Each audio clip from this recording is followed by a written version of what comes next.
Dr. Cutter, you're a microbiologist, and consumers sometimes ask us about news they've heard about antibiotic-resistant strains of bacteria in meat and poultry. What are the facts?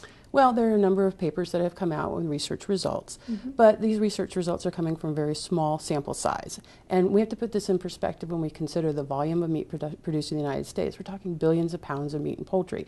And in one particular sample size, it's only 136. So we're drawing very big conclusions from a very small sample set. Oh, that does sound very small. What about MRSA? Some people ask us about MRSA and whether it's an issue for meat and poultry. Well, MRSA is short for methicillin-resistant Staphylococcus aureus, and this is an organism that has acquired genes that allow it to be resistant to antibiotics such as methicillin and other commonly used antibiotics. It's a concern especially with individuals who are living in nursing homes or in hospitals because they can acquire an infection and they don't have the antibiotics that they can use to help treat them. Can MRSA be found in meat and poultry? Well, there's not been a direct link, but there's the possibility that humans who handle and have MRSA on their hands and handle the meat and poultry can then transmit it from their hands to the meat and poultry that they're handling. Well, will cooking destroy MRSA if it's present? Yes, absolutely. Cooking will kill bacteria, including MRSA, very effectively. Okay. So just because a germ is antibiotic resistant doesn't mean it's heat resistant? No.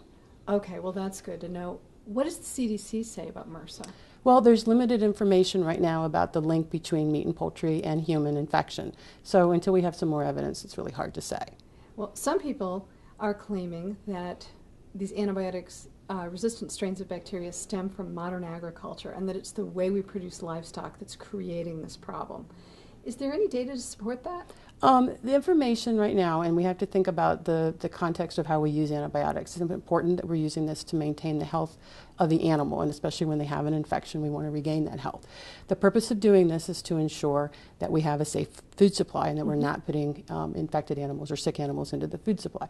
So we have to look at it in the context of that. We do have withdrawal periods that we use. USDA oversees this. The drugs that they're used are under FDA regulation. So we have checks and measures in place to make sure that we're using antibiotics, number one, that are effective for the diseases, that they are regulated, and that we have withdrawal time so that they're not being introduced into the food supply. So when people ask you if they should be worried about these antibiotic-resistant strains coming from the meat and poultry they buy, what do you tell them?